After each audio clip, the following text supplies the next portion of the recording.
Hey guys, welcome back to some Gilded Guardians. In today's video, we're going to be kind of reviewing the learning experience that we had with building blocks and overall giving you a couple things that I kind of learned through the progression with the first one really being when it comes to crafting. So I have started crafting out some of my agility gear, and overall when it comes to crafting and when it comes to agility heroes in general, they worked very well in building blocks. We've seen quite a few of them actually being used. However, majority of guild members, including myself, realized very fast that we don't have agility gear and we don't craft it out. So normally I run warriors and tanks.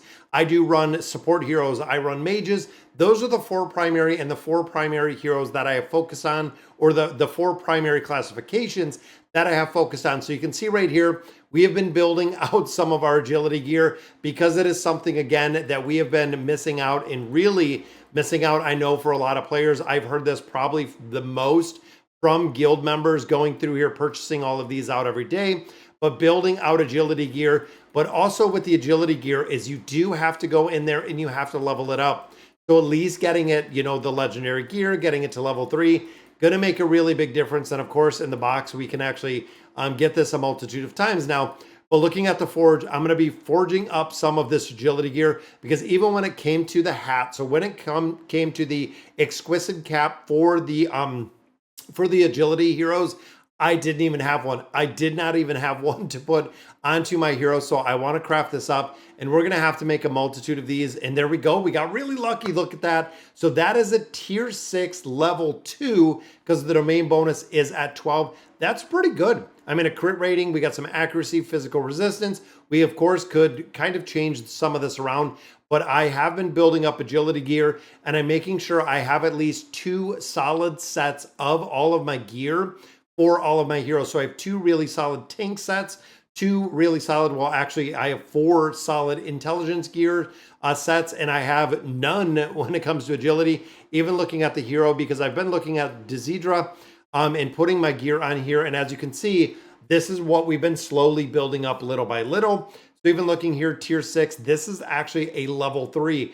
Crit rating, crit damage rating, very, very good right there. We just crafted this one. This is also a 12, which even for a 12, tier 6 level 12, that is pretty horrible stats, which we could get a 12 that has 3 legendary stats versus 3 that have epic stats. But overall, it was still the best one that we had. We even enchanted it a little bit. And then, of course, in the chest, this is literally the best one that I have, is my tier 6 chest right here. So again, we're going to have to make sure that we have at least 2 full sets of our agility gear in here. That way, when it rolls around again, we're going to have the ability to go in here and make a lot of progression.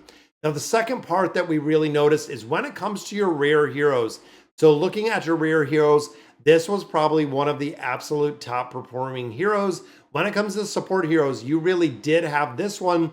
If you're free to play, this was it. This was your go-to, guys. This was the support hero that could actually do well and really perform. Kind of an off support. Some players did use Andronica, but overall didn't work as well as a regular support hero, even building them out. Most of the heroes that we have in here didn't have any stars. Most of the heroes in here don't have any radiance. We didn't have really any of these heroes prepped and build for building blocks. So we know if it's an event that is coming in the future, we're going to have the ability. Now, I did pick up a few, including Area, which of course is a support. So when it comes to a healing hero, we have a 4-star Radiance 3, and this is a founder hero. Now, the other big thing to note is when it comes to the founder heroes, they gave them bonuses. So if you're picking up some of the founder heroes, they were giving you bonuses within the building blocks, which of course gave you attack, and I believe it gave you life leech. So they actually had the ability to heal themselves on top of the regular healing that we're doing, resulting in a lot of players doing exceptionally well when it came to the building blocks. Now, of course, looking at our tank, Arcus, this Spartan looking guy was awesome. The reason being right here, it was the shield bash. With the shield bash, you could actually stun. If you were not aware, you could stun the ability or get through the immunity. The immunity would not take off the dizzy effect that is actually produced for this. It was a pretty cool kind of FYI in there. Arcus worked incredibly well, and I also did pick up Calyx. Now, of course, if you're free to play, these heroes were not available because they were the founder heroes. And out of the heroes, guys, Honestly, this is probably one of my absolute number one favorite Lich Lord looking Ice King heroes that I've seen. He's awesome. I love the look of this hero, love the design, everything about this hero. Very, very cool. But again, this was a founder hero. However, when it comes to the rare founder heroes, they were only like $4. So if you got them a little bit earlier in building blocks, which I picked up quite a few of them, just for the simple fact that I wanted some of the founder heroes. Now, remember also, they have said with the founder heroes that they're looking for a way to reward players that have and hold founder heroes. So this might be something, and I'm holding on to all of these heroes now. Essentially, I wanted to get some of the heroes. If they weren't going to be used, if there was no place we were going to utilize them, I was just going to go ahead and sacrifice them, getting rid of them. But as of now, knowing that Founder Guardians are going to be rewarded and they're actually looking at something which came from the AMA, be very, very aware of that, of holding on to some of these Founder heroes are going to make a big difference. And again, if you're free to play, the core one heroes, Yalmar, worked very, very well. And then, of course, the big one with this one was Toucan. This one actually had the stunning blow. You could actually almost chain stun a lot of the bosses in there. So looking at Tome, the main boss, you could actually stun quite a bit out of there, which was awesome because essentially 4-second cooldown on a 2-second stun. 2-second stun. When it ended, you only got 2 seconds where the enemy got to attack. Then it could lock it down back to stun. Damage-wise, Batu worked incredibly, incredibly well. Overall, again, if you're pretty limited on heroes, Batu was one that we could absolutely do. Now, with that being said, for a majority of players like myself, we were running 4 heroes, and we've been running 4 heroes in endless mode. A couple other areas we have been running 4 heroes. When it came to this event, levels were the game changer. Absolutely. 100% levels were the game changer. And then, of course, we had to start running 5 heroes. So in the shop, making sure that you're going in here and buying these out, and I've been doing this in the Endless Store every single day, is buying out these EXP scrolls. This is really the difference from the players that performed well and the players that were absolutely the top in the leaderboard. I even scored just a little bit over 200, so helping the guild out a little bit for the score of where we were with building blocks. So I'm pretty happy overall with the performance, but definitely 100% some learning experiences. And of course, looking at our epic gear, looking at the legendary gear, these could actually be included and equipped on heroes if they were 3 stars or higher. So a lot of players were kind of wondering with some of these elite heroes why we couldn't equip them with some of the gear. They had to be built out higher. This only works to put these on here. And a lot of players also forgot about putting these on, putting on the exclusive items in there, because when you start looking at some of the legendary guardians that are kind of built out a little bit or a little bit lower in here, not built out as much, they do not have the ability to go ahead and equip these. You need 3 stars. So what I did in here was I actually got a bunch of summons. We did a bunch of summons. That way I could actually build up a bunch of these heroes up to at least 3 stars. And we also did Radiance a bunch of these heroes because we also had the Soul event, which gave us a bunch of extra copies. So you can see I just locked these guys out. I don't know what the fate of them is going to look like in the future, but overall we have started getting a lot more summons, and we're still waiting for this banner to change.